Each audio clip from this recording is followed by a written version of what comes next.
Pemirsa, sebuah gerobak motor bermuatan belasan tabung gas LPG 3 kg terbakar di Cempaka Putih, Jakarta Pusat. Kebakaran diduga akibat percikan bara rokok yang menyambar bagian mesin. Api berkobar hebat dari sebuah gerobak motor yang membawa belasan tabung gas LPG 3 kg di Jalan Pangkalan Asem, Cempaka Putih, Jakarta Pusat. Besarnya kobaran api disertai beberapa kali suara ledakan membuat tak satupun warga berani mendekat. Para pengendara motor maupun mobil tak berani melintas lantaran takut tersambar api dan ledakan gas. Peristiwa bermula saat pengendara gerobak motor sedang beristirahat sambil membakar sebatang rokok. Tiba-tiba muncul percikan api dari bagian mesin hingga membesar. Kebakaran diduga akibat bara rokok yang menyambar bagian mesin. Api dapat dipadamkan setelah warga berupaya memadamkan api dengan peralatan seadanya. Gokil, Jo. 4 unit rumah Blok G Asrama Polisi Sario di Manado, Sulawesi Utara terbakar pada Rabu pagi. Kebakaran membuat para penghuni asrama panik dan berhamburan keluar. Penghuni asrama polisi Sario, Kota Manado panik berhamburan keluar rumah saat 4 unit rumah yang berada di Blok G terbakar Rabu pagi. Api berawal dari bagian kamar salah satu rumah dan menyambar ke rumah lain. Kebakaran diduga akibat korsleting listrik dan membakar pakaian di dalam kamar. 9 unit mobil damkar dikerahkan ke lokasi. Tidak ada korban jiwa, namun salah satu penghuni rumah mengalami luka bakar ringan.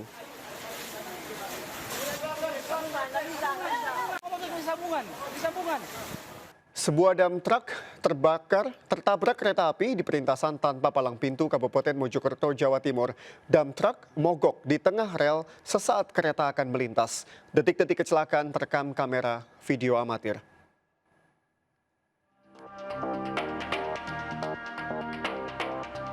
Detik-detik dam truk tertabrak kereta api Wijaya terekam kamera video amatir. Kecelakaan terjadi di perlintasan tak berpalang Desa Damarsi, Kabupaten Mojokerto. Kabin truk hancur, tertemper atau tertabrak kereta api. Pengemudi dan kernet telah keluar kabin sebelum tabrakan terjadi. Truk mogok saat hendak melintasi rel kereta api. Truk lain sempat mencoba menarik truk yang mogok, namun tali penarik putus. Kereta telah mengurangi kecepatan, namun tak dapat segera berhenti.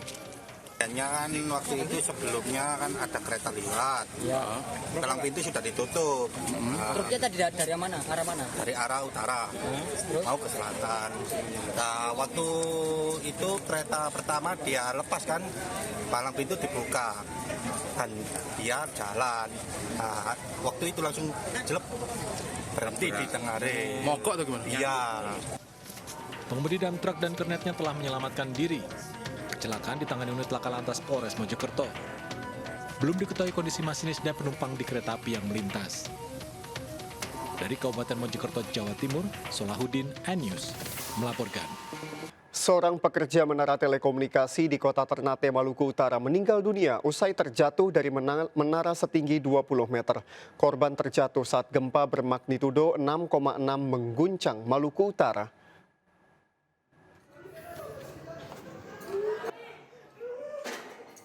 Warga membantu proses evakuasi jasad seorang pekerja menara telekomunikasi yang tewas setelah terjatuh dari menara di Kota Ternate, Maluku Utara. Korban bersama rekannya sedang bertugas merobohkan menara tower ketika tiba-tiba gempa magnitudo 6,6 mengguncang. Korban terjatuh dari ketinggian 20 meter, namun sempat tersangkut di sela-sela tiang tower. Jasad korban kemudian tertimpa material besi. Si longgar ini di bawah DP apa itu baru dia kasih jatuh sendiri iya. Dia kasih longgar itu baru dia jatuh sendiri tuh mayat. Makanya dia hancur karena itu di dalam juga kan besi. Dia jatuh timpa besi. Besi pula jadi akhirnya itu. Benar ada kejadian sebelum kejadian kecelakaan itu terjadi gempa yang berpusat di Halmahera Barat. Tapi untuk memastikan apakah penyebab kecelakaan itu disebabkan oleh gempa, kami belum bisa menerka-nerka. Korban kemudian dilarikan ke Rumah Sakit Umum Daerah Hasan Boisirie Ternate untuk proses identifikasi. Dari Ternate, Maluku Utara, Ismail Sengaji melaporkan. Pelaku pencuri sepeda motor melepaskan tembakan ke arah warga saat kepergok beraksi di Cilincing, Jakarta Utara. 3 kali tembakan dilepaskan mengenai tembok dan jendela.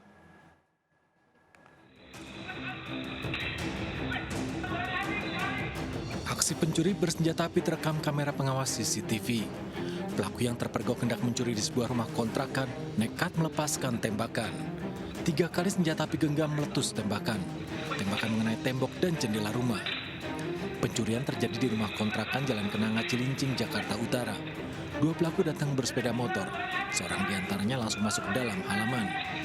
Namun aksinya terpergok seorang penghuni, diteriaki maling, pelaku melepaskan tembakan dan melarikan diri.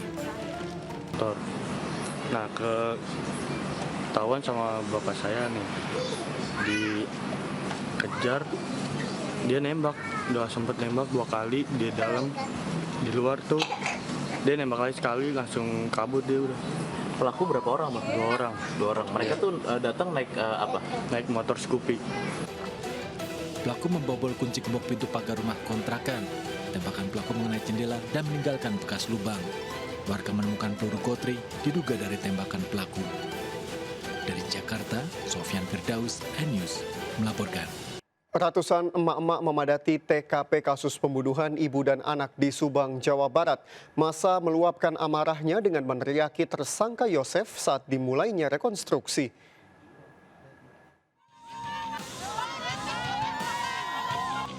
Ratusan emak-emak ini memadati proses rekonstruksi pembunuhan ibu dan anak di Kampung Ciseti, Desa Jalan Cagak, Subang, Jawa Barat. Mereka menyampaikan dukungan terhadap tersangka Danu yang berhasil mengungkap kasus ini.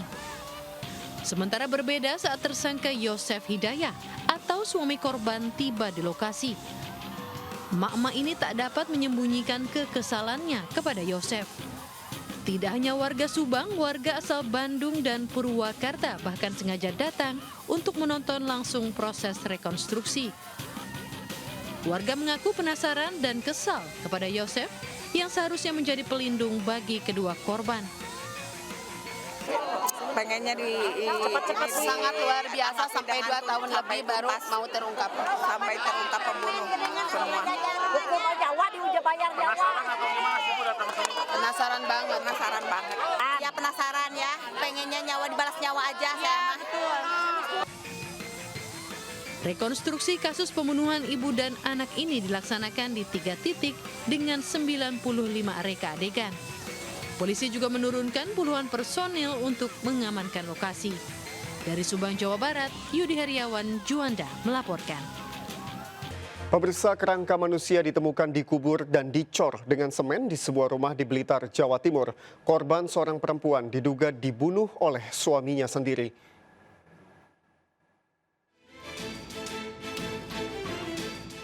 Warga Desa Bacem, Kecamatan Ponggok, Kabupaten Blitar, Jawa Timur gempar.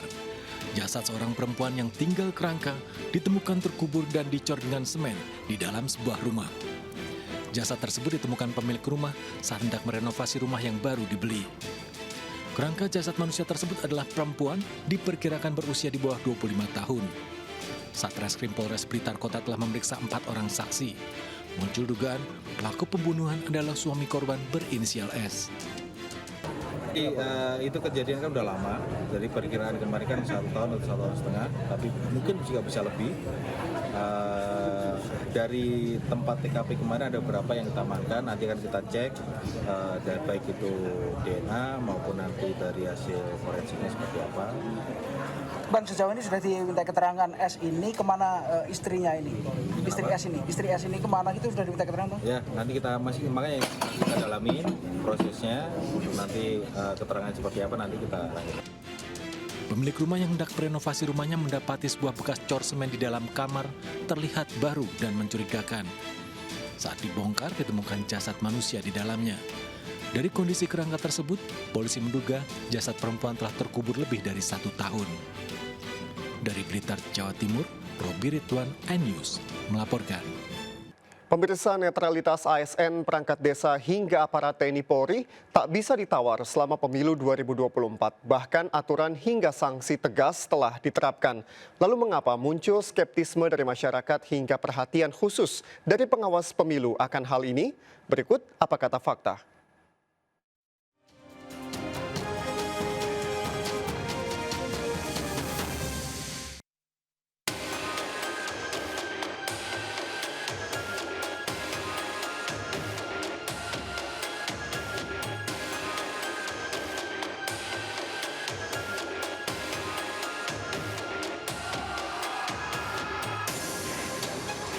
Pemirsa, netralitas ASN hingga TNI Polri tengah menjadi sorotan jelang pemilu 2024.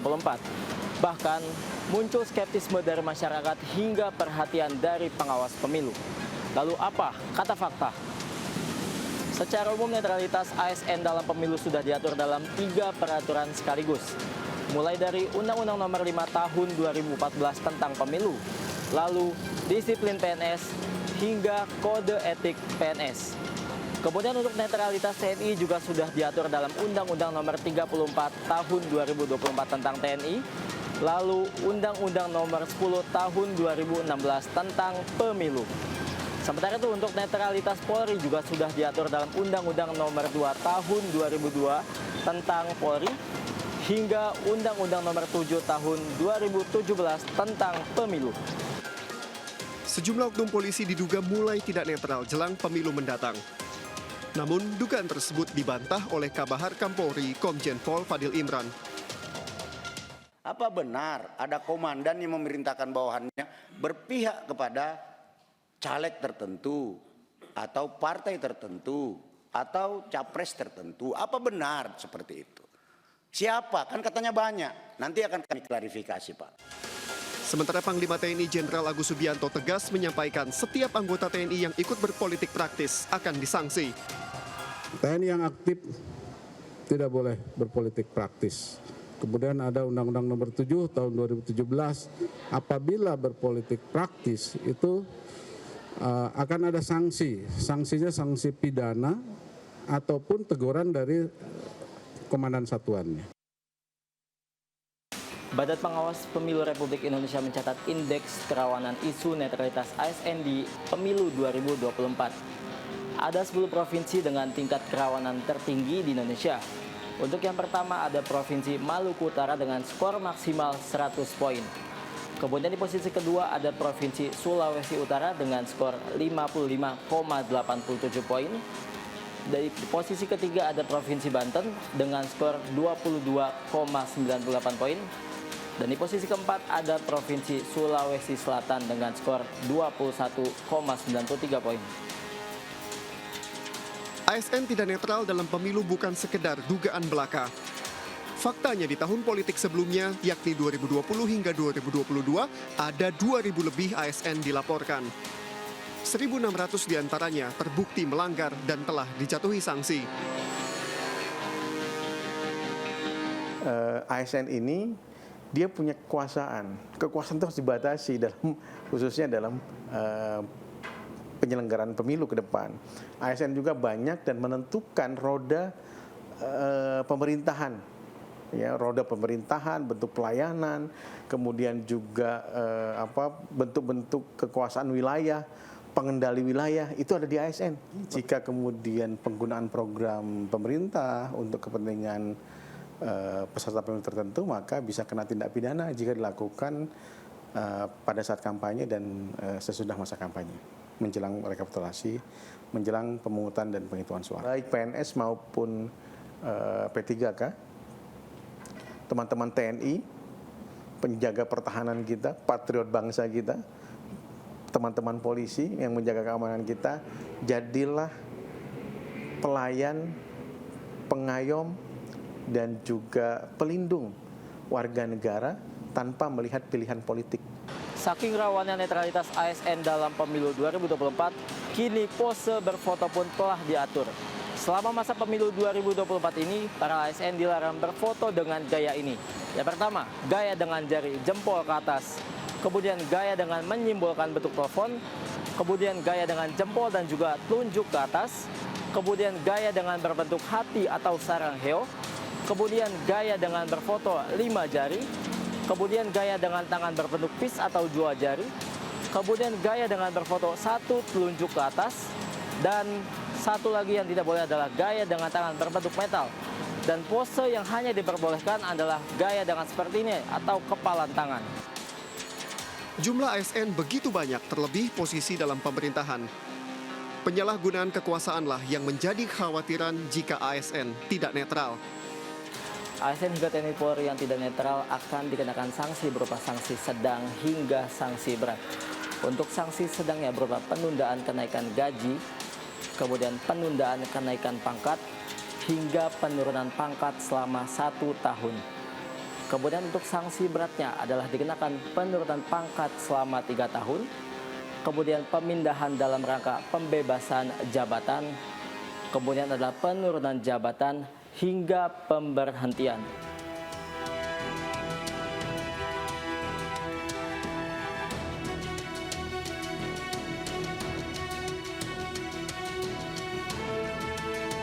Saya kira tidak ada yang bisa menjamin bahwa ASN 100% netral.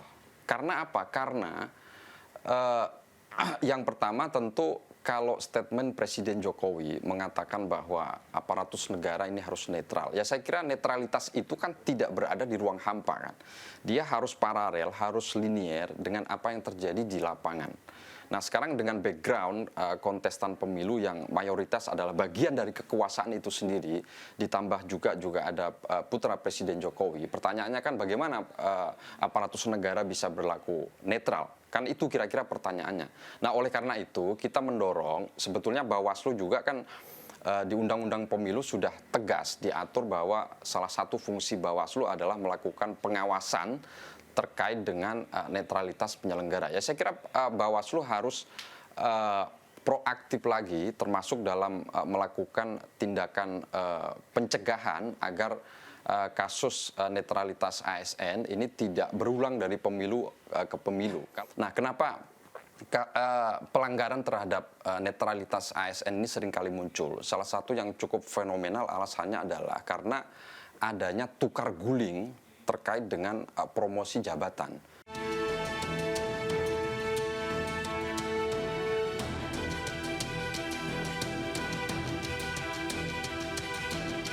Netralitas aparatur sipil negara atau ASN tengah menjadi sorotan seiring makin dekatnya pemilu 2024. Kekhawatiran fenomena politisasi birokrasi bisa saja terbukti apabila pengawasan ASN ini tidak diperkuat. Saya Faisal Renaldi bersama juru kamera Dipo Andum Nuharom. Sampai jumpa di Apa Kata Fakta selanjutnya. Ribuan logistik pemilu telah mulai berdatangan di sejumlah KPUD di Indonesia termasuk di Pulau Dewata, Bali. Ribuan logistik pemilu tersebut dijaga ketat polisi agar tidak disalahgunakan dan dijaga agar tidak rusak terkena hujan.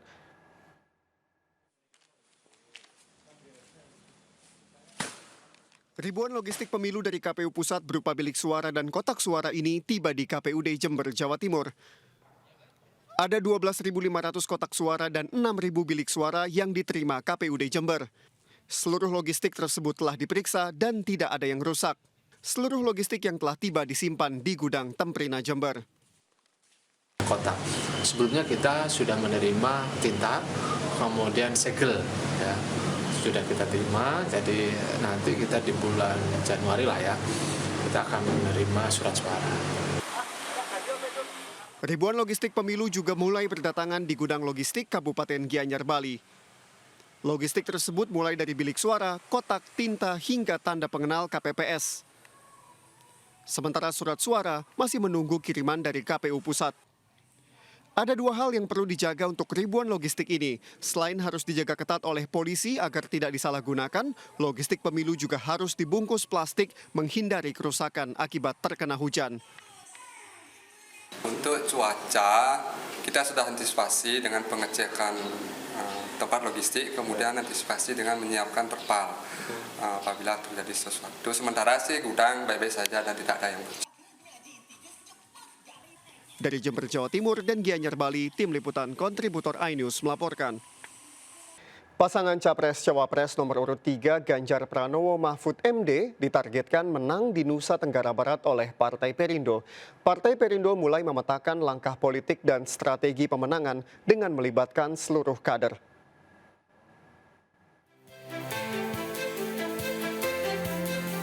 Ketua Harian Nasional DPP Partai Perindo, TGB Zainul Majdi, memimpin rapat konsolidasi Pilpres secara tertutup bersama seluruh pengurus Partai Perindo se-Nusa Tenggara Barat. Rapat digelar untuk membahas pemenangan pasangan nomor urut 3 Ganjar Pranowo Mahfud MD di NTB. Rapat juga memetakan langkah politik dan strategi pemenangan dengan menurunkan seluruh kader untuk memperkenalkan Ganjar Mahfud ke masyarakat. Kami di TPN dan kita semua termasuk teman-teman Perindo itu lebih banyak turun ke masyarakat untuk mengenalkan Pak Ganjar dan Pak Mahfud dengan rekam jejaknya yang memang sangat kuat ya. Sementara itu, pengurus DPD Partai Perindo Kota Yogyakarta bersama Partai Koalisi Ganjar Mahfud menggelar pertemuan untuk bersama-sama menandatangani struktur pengurus Tim Pemenangan Daerah Ganjar Mahfud MD. Struktur akan dikirim ke Tim Pemenangan Nasional untuk disahkan sebagai bagian Tim Pemenangan Daerah Ganjar Mahfud. Kita sepakati hari ini finalisasi dan penandatanganan Tim Pemenangan Daerah. Dan kita sepakati juga untuk Ganjar Mahfud, kita komitmen untuk kota kita akan penuhi 70% kemenangan untuk Ganjar Mahfud. Partai Perindo Kota Yogyakarta juga siap dan akan turun ke lapangan serta bekerja secara maksimal untuk memenangkan pasangan Ganjar Mahfud. Tim Liputan iNews melaporkan. Kembali di seputar iNews pagi, 2 warung hancur ditabrak mobil di Cilengsi, Kabupaten Bogor, Jawa Barat. Sopir mobil mengaku mengantuk saat mengemudi. Kondisi warung nyaris hancur dengan barang dagangan berserakan akibat ditabrak sebuah mobil. Kecelakaan terjadi di Jalan Mandor Senan, Cilengsi, Kabupaten Bogor. Sebuah mobil yang melaju dari arah Harvest menuju Desa Cipenjo tiba-tiba menabrak warung sayur dan warung nasi juga sepeda motor. Kecelakaan terjadi diduga akibat supir mobil mengantuk dan mengalami microslip. Tidak ada korban jiwa maupun luka dalam kecelakaan ini. Kerugian ditaksir mencapai puluhan juta rupiah.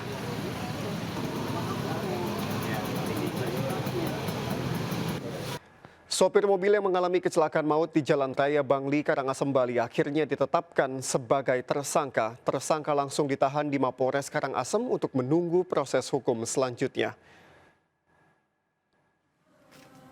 Igede Dana 62 tahun, sopir mobil yang memuat 14 orang penumpang dan mengalami kecelakaan maut di Banjar Dinas Sigar, Desa Nongan, Kecamatan Rendang, Karangasem, Bali, ditetapkan sebagai tersangka oleh polisi. Dari hasil pemeriksaan dan berdasarkan alat bukti yang cukup, sopir minibus ini langsung ditetapkan sebagai tersangka dan ditahan di sel tahanan Polres Karangasem. Proses hukum terhadap tersangka akan terus berlanjut hingga berkas perkara dan tersangka dilimpahkan ke Kejaksaan Negeri Amlapura. Sebelum dilakukan penahanan, tersangka telah melakukan perawatan di rumah sakit dan dipastikan bisa mengikuti proses hukum. Satgas Damai Kartens kembali terlibat kontak tembak dengan kelompok kriminal bersenjata di Kabupaten Intan Jaya, Papua Tengah. Akibatnya seorang polisi gugur, sementara satu polisi lainnya terluka tembak.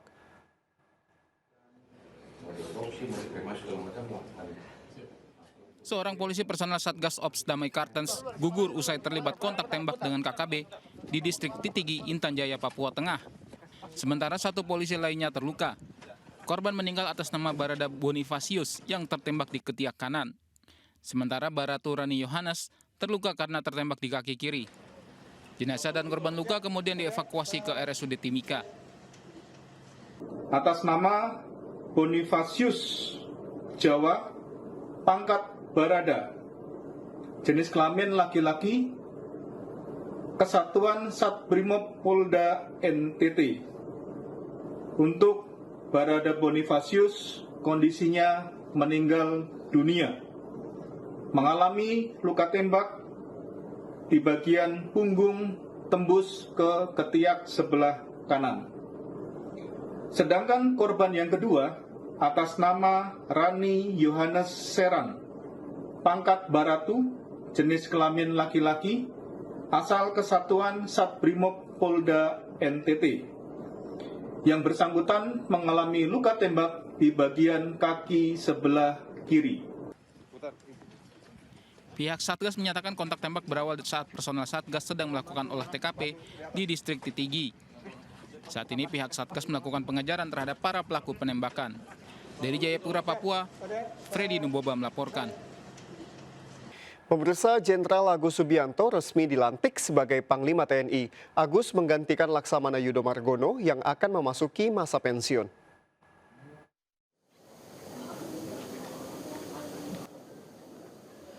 Presiden Joko Widodo melantik Jenderal Agus Subianto sebagai Panglima TNI di Istana Negara.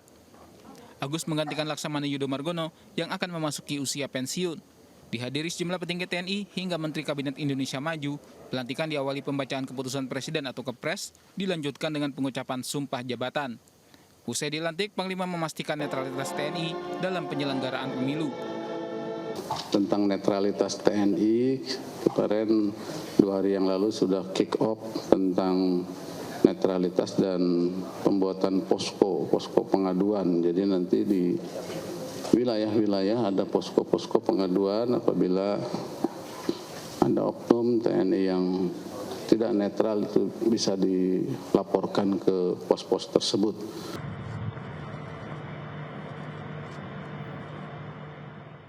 Usai dilantik sebagai Panglima TNI, Jenderal Agus Subianto mengikuti upacara serah terima jabatan Panglima TNI di Mabes TNI Cilangkap, Jakarta Timur. Secara resmi, Laksamana Yudo Margono menyerahkan tongkat komando Panglima TNI kepada Jenderal Agus Subianto. Prosesi serah terima jabatan Panglima TNI dilakukan melalui penyerahan simbolis penghormatan dan penyerahan Panji TNI, Tri Dharma Eka Karma, serta penandatanganan naskah sertijab. Ya, saya mohon pamit dan tentunya saya juga menitipkan supaya TNI tetap profesional, modern dan tangguh dalam menjaga kedaulatan negara Republik Indonesia yang kita cintai bersama ini. Ya, saya kira itu, dan mohon maaf apabila ada hal-hal yang kekurangan maupun tidak berkenan selama saya melaksanakan tugas sebagai Panglima TNI. Sebelumnya, Komisi 1 DPR RI menyepakati Jenderal Agus Subianto sebagai Panglima TNI baru usai menjalani uji kelayakan dan kepatutan yang digelar pekan lalu. Jenderal Agus yang sebelumnya menjabat Kepala Staf Angkatan Darat menggantikan Laksamana Yudo Margono yang memasuki masa purna tugas pada 26 November 2023. Dari Jakarta, Tim Liputan melaporkan. Hujan dengan intensitas tinggi mengakibatkan banjir bandang yang melanda Kabupaten Aceh Selatan. Akibatnya ratusan rumah warga rusak dan akses jalan lintas nasional lumpuh total. Banjir bandang yang melanda Desa Ladang Rimba, Trumon Tengah, Aceh Selatan membawa material kayu dan lumpur. Ratusan rumah warga rusak parah serta tertutup lumpur tebal. Banjir dan lumpur juga melumpuhkan badan jalan lintas nasional Aceh Selatan menuju Sumatera Utara. Menurut warga, banjir bandang kali ini merupakan yang terparah. Pemerintah daerah terus melakukan penanganan terhadap warga terdampak banjir. Pemda juga berharap pemerintah pusat membantu pembangunan infrastruktur yang rusak. Bantuan kemanusiaan untuk Palestina kembali diterbangkan melalui Bandara Soekarno-Hatta, Tangerang, Banten. Bantuan seberat 3,3 ton merupakan bantuan tahap kedua berupa obat-obatan dan perlengkapan medis non-elektrik. Pemerintah Indonesia menerbangkan bantuan berupa obat-obatan dan peralatan medis non-elektrik senilai hampir 32 miliar rupiah.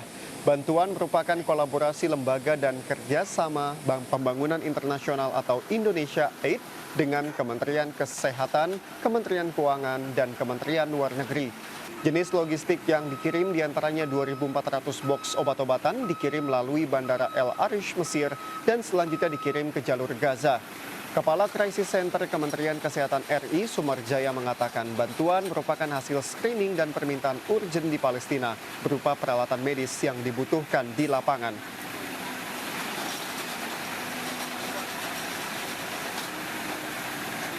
Pemirsa, penegakan hukum yang jujur dan adil menjadi fokus utama pasangan Capres-Cawapres nomor urut 3 Ganjar Pranowo Mahfud MD. Wawasan dalam menghadapi tantangan hukum di Indonesia dipaparkan dan menjadi fokus Menko Polhukam yang juga Cawapres 2024 Mahfud MD dalam MNC Forum ke-73.